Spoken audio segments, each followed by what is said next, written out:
The Human Sciences Research Council is calling on South Africans to open their doors to field workers who will be gauging South Africans' attitudes towards elections. It's the beginning of their voter participation survey, which seeks to understand the democratic landscape and people's voting intentions ahead of the 2024 national election.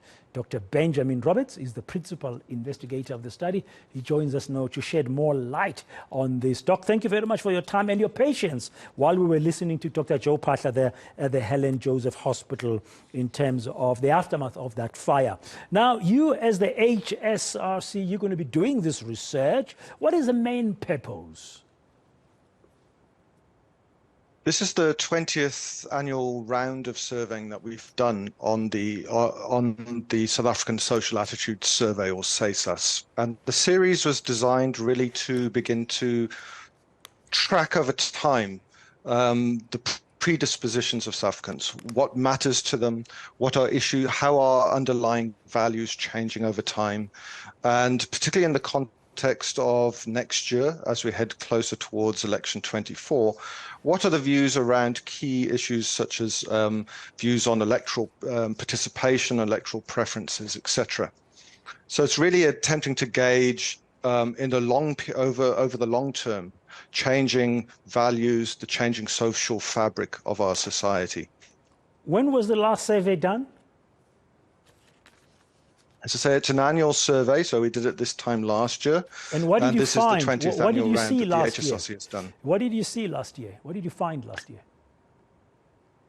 Yeah, I think one of the big things is in actually changing views in relation to democracy and governance. And we've seen a long substantial and enduring change happen amongst the South African public in relation to different aspects. So satisfaction with democracy, for instance, has fallen to the lowest point it's been since the transition to democracy in the country, and it's really at barely around a quarter of the public now satisfied with the functioning of democracy in the country.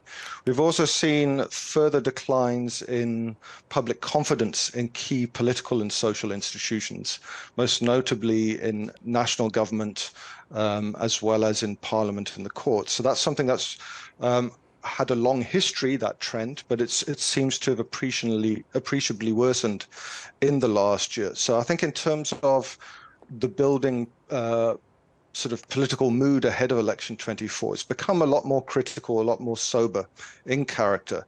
So I think the question on everyone's mind with the survey going into field again now is, what bearing does that have on planned electoral intentions? What does it have on one's electoral core electoral attitudes? And I think that's something that certainly in our work with the Electoral Commission, and we've had a long-standing relationship with them around this surveying, it's really charting those trends so that it can inform their own operational planning ahead in the months leading up to election 24. Okay, so the survey, in what form are you doing it? Is it going to be an electronic survey, an online survey? And I mean, post the pandemic world, we live in a hybrid world, so to speak, when we do some of the things. Is it a door-to-door survey? I think although we live in a modern society, Dan, I think that the importance is that the survey is nationally representative in character.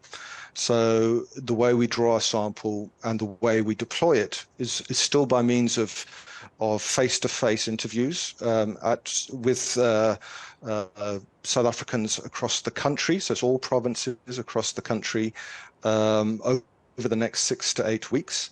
And we approach households and do ask for them to participate. And as you said in your introduction, to open their doors to the interviewers, to allow us permission to conduct an interview with them about the range of important topics which are collected as part of the survey process.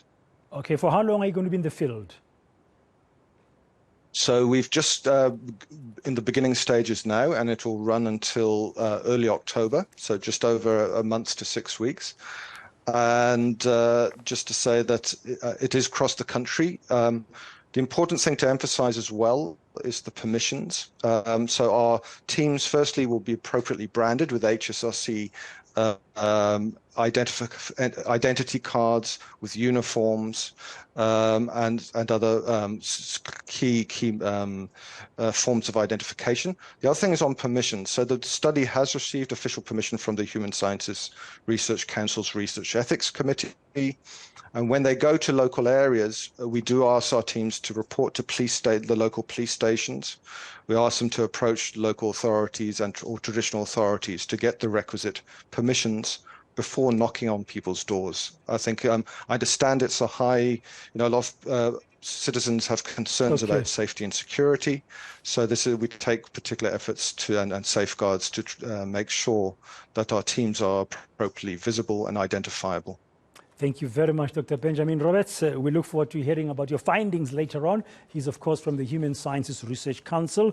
There's this voter participation survey that's already in the field. If they do come knocking on your door, they'll be properly attired, and they'll have got permissions from the relevant local authorities, including the police.